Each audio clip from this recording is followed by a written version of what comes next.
Cool. So in this episode, we wanted to look at content marketing when you are navigating choppy waters. At the moment, there are economic challenges and market challenges everywhere, I guess in the world, but also in our sector as well. And added to this, technology is evolving so much with the growth of AI, social media, changing so much as well.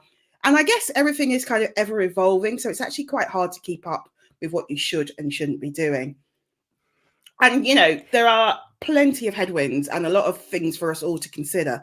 So what on earth do you focus on with your content marketing with all this going on and when budgets and resources are so tight? Yeah, lots and lots going on. We are going to focus on 3 questions. We're going to look at, is 2024 time for a comms rethink?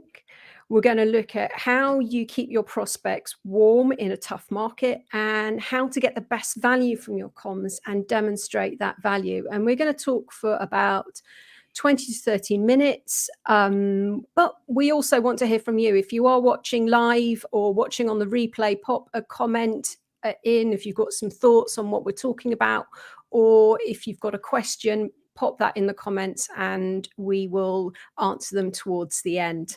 So let's get going. First question, Io. So the first question is 2024 the year for a comms rethink? So I guess we've already had our end of year reviews. We are all kind of looking at, what happened then. And I kind of think it is. I think there is so much competition that we've all got to kind of up our game and just do a bit better. And I think, just following on from the intro, in some ways, it's like the market has shifted. It's become way more competitive. The platforms that we all use, like LinkedIn and Instagram. I mean, like LinkedIn last year, I think it must have had over 150 new features and elements added to it. It's like, how do you keep up? And then you've got kind of the algorithms, which are always ever changing as well. And there's also that shift as well with social platforms where they're all kind of moving towards pay to play. They want your money, basically. And I think as well that with the economy shifting and, the impact of kind of high interest rates, Liz Truss, all that kind of stuff, and the cost of living, it's so much more expensive. So I think, a comms rethink is something that we do have to do. And we have to kind of think about it in terms of, am I doing what I've always, should I be doing what I've always done? Is it still working? What should I be doing now? And, horizon scanning for kind of what the opportunities are and what else you could be doing content marketing wise that could actually work better for you and actually be more effective. So yeah, that's it. I think there's a lot happening. So in summary, and in terms of navigating such a challenging market, it's really focusing on what's really working now and what could be working. And I think always keep something aside to kind of trial things and try and learn and test and learn. Yeah, I completely agree. I think it's a time to rationalize and streamline and really do an in-depth review of everything that you are doing. Ask those questions. Why are we going to that event? Why are we entering that award? Why are we on 12 different social media platforms? What are you getting from doing all of those things? Because I think if you in order to do stuff well, you need to do less when budgets are tight. So what can you let go so that you can focus your attention on something, on the things that really are going to deliver for you? Yeah. I think in terms of looking at new platforms or new areas to focus on, as you said in your intro, Io, things have changed. There are a lot more options out there. Your audience are going to be more scattered. They've got more things to get their teeth into. Some people like videos, some people like podcasts, some people like content, and it wasn't like that a few years ago. There are so many different places and spaces, so many different tastes that can be catered for. So I think it's important to review where your audience is, and if you are trying to attract a particular type of audience, where are they? Are you in that space, and are you doing it well to meet that, to grab that audience? Thinking particularly if you're trying to grab a younger audience, they might not be in sort of spaces that you've been in for the last sort of 10 years or so. So think about where they are. I mean, I would add, if budgets are really tight and you are really time poor, you might have very limited resources.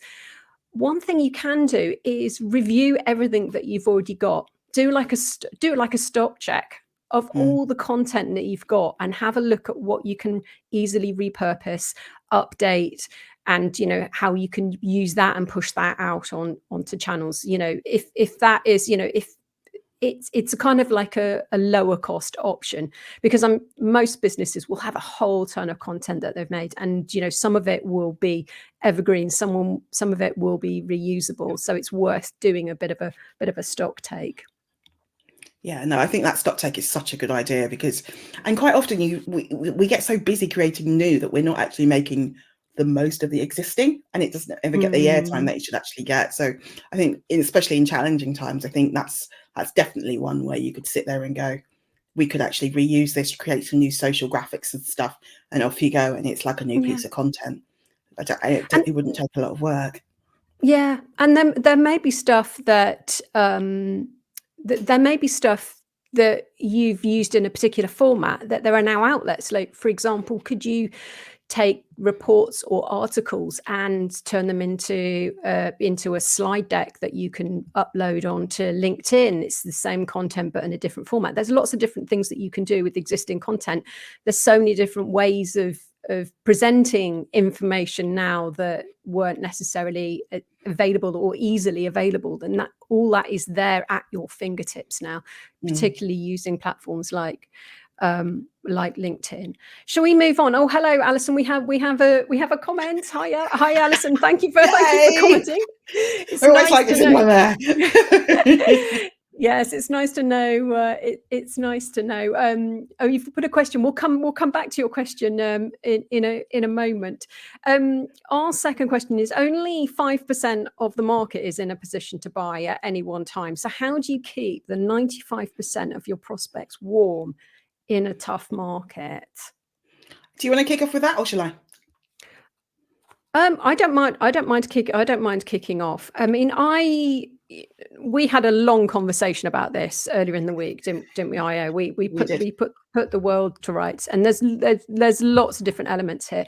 I mean, I think one of the key things, I've got a very long bullet point list, so I won't go through everything. I think one of the key things is, are you talking to your existing customers regularly? Are you talking to people that you have worked with in the past that could, come back to you? Are you talking to them regularly? And I don't mean sending salesy stuff, but actually, are you keeping those lines of communication open? So that's the first thing that I would look at, because a big part of content is to increase your visibility, is to put yourself in front of people. And there are obviously different ways of doing this. If you've got a newsletter, are you using that effectively? Are you sending that out to your mailing list regularly? There are other things that you can do, and one of the things that we talked about, to sort of make sure that you are front of mind and they're ready for when people want to buy, that you are the person, your company is who people think of, is through thought leadership, is showcasing your knowledge of expertise. People might not be ready to use your services, but showing that you know what you're talking about, that you can help them through thought leadership, through articles that are helpful to your target audience. It's a really good way of doing that, and getting ahead of the trends. If you're talking to a lot of people, you will notice things, and think about how you can use that information and knowledge to help people. You might say, well, there's something coming down the line that actually is going to have a big impact for our potential clients, for our existing clients. Let's talk about that. Let's raise awareness so that you are showcasing that you've got your finger on the pulse. I've got other things I want to say, but I'm going to hand over to you, Aya, because I can come back to some of the things, because I've got a long list. But it's basically about There's about 8 things on there.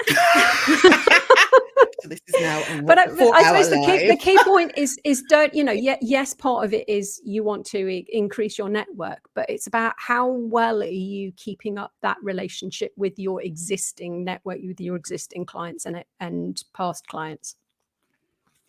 I think it's just building. I completely agree with what you've said, but I think it's also just it's building on that thing of, how do you keep a contact warm? Because if they're only 5% of that actual target audience are actually in the market at one time to actually be ready to buy, that means that 95% is very, very much about keeping them warm. And I think in the past few years, it was very much about performance marketing and leads and getting ads and just driving leads and sales.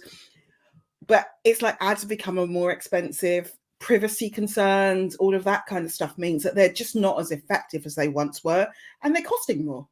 So I think that whole kind of thought leadership angle is another opportunity to actually be more effective and get more value in your marketing. So just understanding how that works, how to produce, I guess, valuable content is so, so good. And I think as well, what you said about the whole thing about, the existing audiences and they're your biggest kind of opportunity. I think that's also very, very true. And actually, I was listening to the Uncensored CMO podcast yesterday with Antonia Wade, who's a CMO for PwC. And she's saying, most of our campaigns are about those existing audiences and how we get more of their share of their spend. So if you find you're only working for a sliver of that client, what else can you do? Deliver that service really well, build those relationships, talk about, how you can support them and be their trusted advisor and actually scale what you're doing. Because it's so much easier to sell to somebody who knows your company already than actually going out and finding new. And I just think that's actually where our opportunities lie. But for us, I guess it's that shiny new thing, shiny object syndrome again, isn't it? Where we're all just running out to go, let's get some more new clients. It's like, actually, your existing ones are probably going to be the easiest sell for you and the quickest sell, right? So I think there's definitely that. And I think as well, it's just, just understanding, I guess, where we are as a market and that people can't afford to get things wrong. So if I'm a buyer, I need to be confident that you can do the job and that you will deliver. So those testimonials, those case studies, those examples, anything that you can share about your process, to give me that reassurance that if I am investing my dollars with you, that, I will get the service I need and I will get the outcomes that I need. And I think that's something we've all got to get better doing. So actually just having that robustness, and this is what my process is, this is how long it will take, this is what it'll be like to work with me, and really getting some of that baseline content that you might think is irrelevant, but just developing that if you've got time, because I think again it's about reassuring that customer that you are the right choice. So how can you do that? And I think as a challenging market, people can't afford to make those mistakes or be burned, that's for sure. It's really talking about this has just reminded me of something that my mum used to say to me when I was a kid, and it was about friendship, but I think it works the same way it's applicable to clients, and that is make new friends but keep the old. One is silver, one is gold. And I think that's the same, it's such a pertinent point about if you can go out and seek new clients, and I think that's important, increasing your network. And I think increasing the stable of your audience, broadening your audience is really, really important. But don't forget those people that you've already worked with, that you've already connected with. And it can be something as simple as, if you're putting out content on LinkedIn and people are commenting on it, are you replying? Are you getting a conversation going in your content? And it's only a small little thing, but actually just being accessible and being engaged with the people out there is such a good way of building those connections and building those relationships, building on existing relationships. But it's not even just doing the post on the LinkedIn about that piece of content. You might turn and go, actually, this would be really valuable to this client that I'm working with because, and you just drop them a little note. Hi, I've delivered this. I've just produced this. I thought you might find it interesting because it's just, showing that you're thinking of them. And I think it's those types of things that I think they seem so simplistic that it's really easy to overlook. Yeah. But in terms of like relationship building and being kind of someone who's like, oh yeah, they're actually thinking of me, and all that kind of stuff. And I think it's those little touches, and that's what we've all got to kind of do in the current time, right? Absolutely. And it's that personalization, Yeah. rather than sending out something that's very generic. And, it's really powerful. Everybody loves to kind of, receive something that is, know that you've been in someone's thoughts, receiving something useful. Yeah. It is very, very powerful, very powerful. Thank Alison, we will come back to your question about LinkedIn. It's a very good question, and we've both got a lot to say on it, I'm sure. Never. But shall we move on to our third and final question? Go for it. How do you get the best value from comms and demonstrate that value? And you can go first on this. I think for me, I think it's like, what's your starting point, and what is it after you've done whatever action that you're going to take? So very much about benchmarking, and it could be just taking your LinkedIn SSI, which I can't say, SSI scores. Also looking at how many followers you have, how much engagement you have, and then kind of just taking a little note before you start doing whatever activity you're going to do. And then actually, once you've done the activity, starting to review that and seeing how you go. And I think it's easy to forget how much progress you do make over the mid to long term, and kind of where you started from. So I think just giving yourself that kind of little kind of piece of recognition and that kind of time to kind of reflect is really useful. And I think don't just focus on the numbers. Also look at the kind of qualitative when you're out and about, doing face-to-face networking, as Alison's talking about. Where people are like, oh, I saw your post about, or really liked your last live, or and that's all engagement, and that's all metrics that should all be part of the pot as well. And I think we've all got to get better at that whole kind of the best of both worlds, which is very much about digital marketing and in-person marketing, both feeding off each other and supporting each other. And I think as well, it's not just the likes, it's that kind of thing of how do I get people from the social media platforms and actually transfer them into more direct conversations, meetings, virtual calls, in-person meetings. So I think understanding that customer journey and how you can kind of work them through that process, I think is also quite important as well. So yeah, those are my main kind of ways of kind of looking at the best value that you can kind of get out of your comms. Which is increasingly important, when budgets are tight, because everyone's going to be putting a spotlight on going, well, what value are we getting for what we're spending on all of this? And I think it comes back to your point about that customer journey or client journey, and sort of moving from someone from social media or a platform like LinkedIn into sort of something a face-to-face. And I think that's also where those direct messages come in, whereas those little personalizations, because if you've built up that connection, if you've had those conversations that aren't necessarily around sort of them paying you money for your service or buying a product, it makes it so much easier when you've already got that connection and you've got to know that person. And I completely agree about the quantitative. I knew I was not going to be able to say that. Quantitative and qualitative.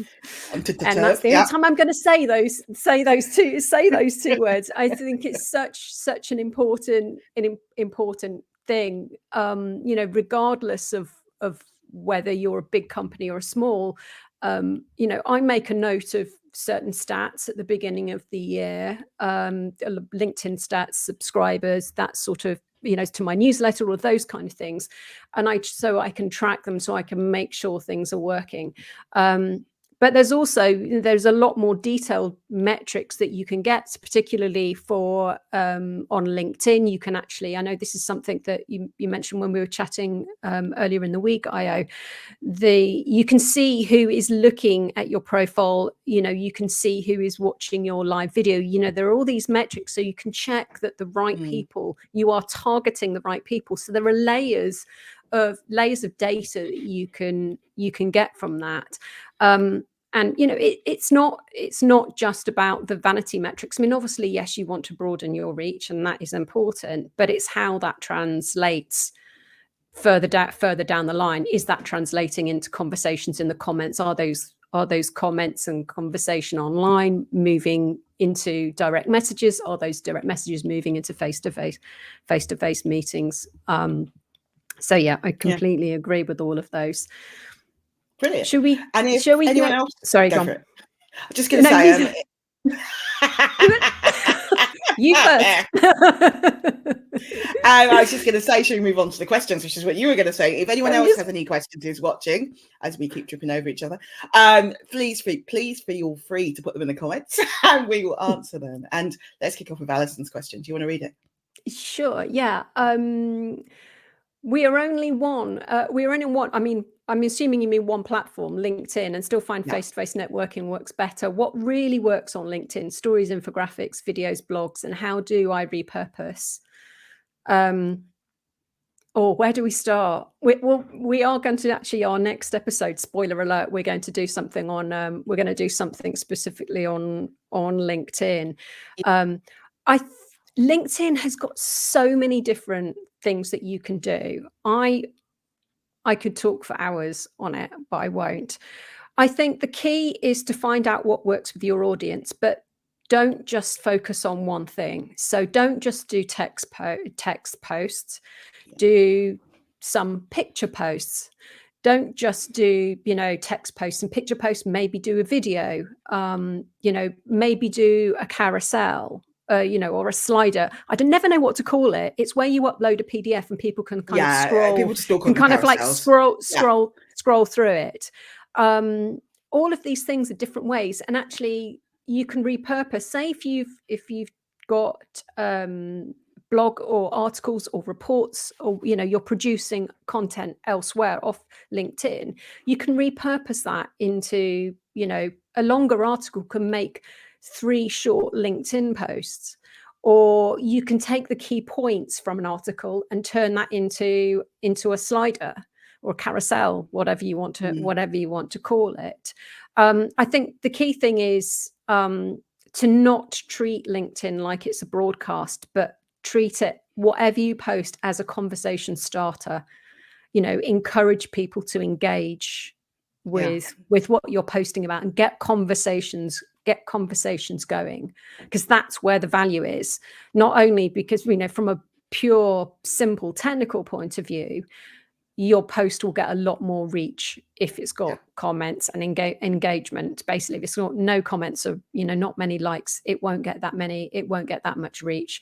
But that's where the value comes from, is actually starting those conversations. So and I think it's making sure that you ask questions. So I often do is I give my opinion, and then I will ask a question. What do you think? How are you experiencing it? How's the market for you? And it's just always trying to kind of, I guess, like Stacey said, it's about how do I start that conversation? And that's really what you're trying to do on social media.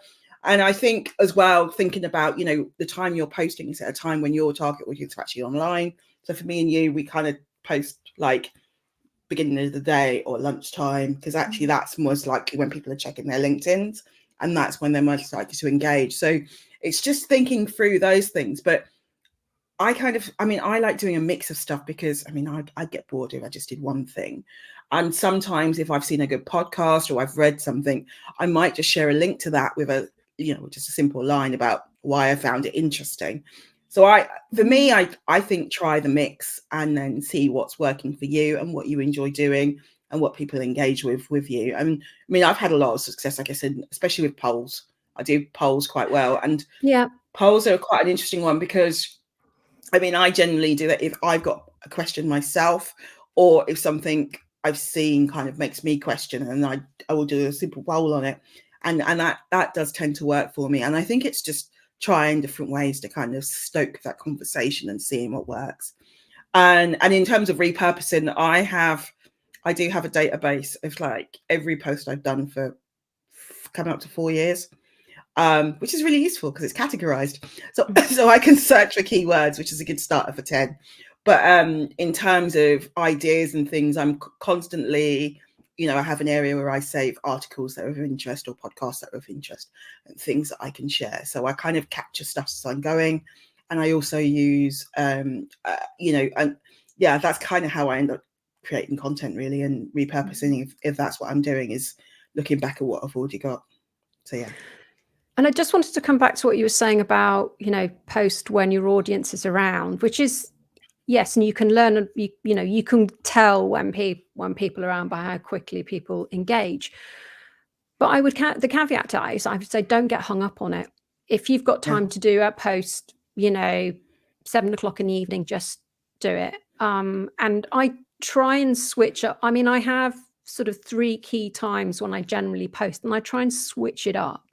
So I won't post, first thing in the morning every single day. I might post one at lunchtime, or occasionally I'll do a tea time, because then you can pick up different audiences. Because if you're only posting at the same time, generally if people are on the platform, people have their routines, they'll be checking the platform at certain times. And if the morning is their time, you're missing out on those people who check who were sitting scrolling through LinkedIn in the evening. So I wouldn't get too hung up on it. I mean, monitor it, see what works best. I mean, I worked out that posting at the weekend was a waste of time because no one was around. But then I know some people, like to post at the weekend and get lots of engagement. So, it's all about monitoring it. So yeah, hope that helps. Does anybody else have any questions? Before we finish. I know. It's like it's very quiet today. Everyone's off. I don't know. Maybe they're all freezing in the snow or something. Yeah, it's very cold. Very cold. Right. Well, it doesn't look like we've got any other questions, Stace. So let's. Thank you. There you go. No. Stuff came up. It's always at the final when we say we're just about to go. Yes, that's Carolina. That's a very good point about different time zones too. If you're reaching an international audience or trying to reach an international audience, think about the time zones. That's so true. As someone who's thinking about doing international masterclasses, I'm like, I'll be there. Yeah. There's a lot of I do some work with some clients abroad, and it's that dilemma of working out what time meetings should go in, so that it's not too unsociable. Yeah. And we've got a comment from Mel Barfield. I tend to get 17 ideas at once. That sounds like me. And have to paste them, spread them out by scheduling. Yes, scheduling's also good. Metrical, fantastic scheduling tool. I also love logging in later in the day to get the American and Canadian audience. Some of my faves. Oh, you like Americans? That's nice. That's a really good idea. Not just posting at different times, but actually logging on to the platform at different times, because that's different people are active at different times. That's a really good idea. It is. So I think that's thanks for that. Close. Yeah. Thanks, Mel. Thanks, Mel. Thanks for everybody for watching. Really do appreciate it. Thank you for all our comments and questions. If you are watching on the replay and you do have a question or a comment, then do pop it in the comments, because we will come back to it even after we've finished. Oh, we've got Claire's jumped in with one final question. Go, Claire. Quickly, what 1 minute? Which slide deck program do you prefer using? Is this to create? I'm assuming this is to create. I use Canva to create. Yeah, I do as well. And I create it in Canva and save it as a PDF and upload that way. I just use Canva as well. I use. Yeah, I just think it's very. And even the free level is very good, and you can do a lot on that. So I think the only thing is, don't be scared to bold text, just because it at times it doesn't always show up as much. I always get that thing about it's like little tips like that when you're actually doing the PDFs, just kind of make it so it's visible and not have too many words on the slide so people can read it. But Canva all the way. Claire, interested to know, Claire, what platform you are using at the moment. Are you using Canva or are you using something else? Because I'm always interested in what other. It's the question I'm always asking people. Oh, how did you make that? What did you use? What apps did you use? Particularly on video. Always. Yeah. Anyway, we have reached our half-hour mark. So thank you very much for watching. Thanks very much for your comment, all your comments and your questions.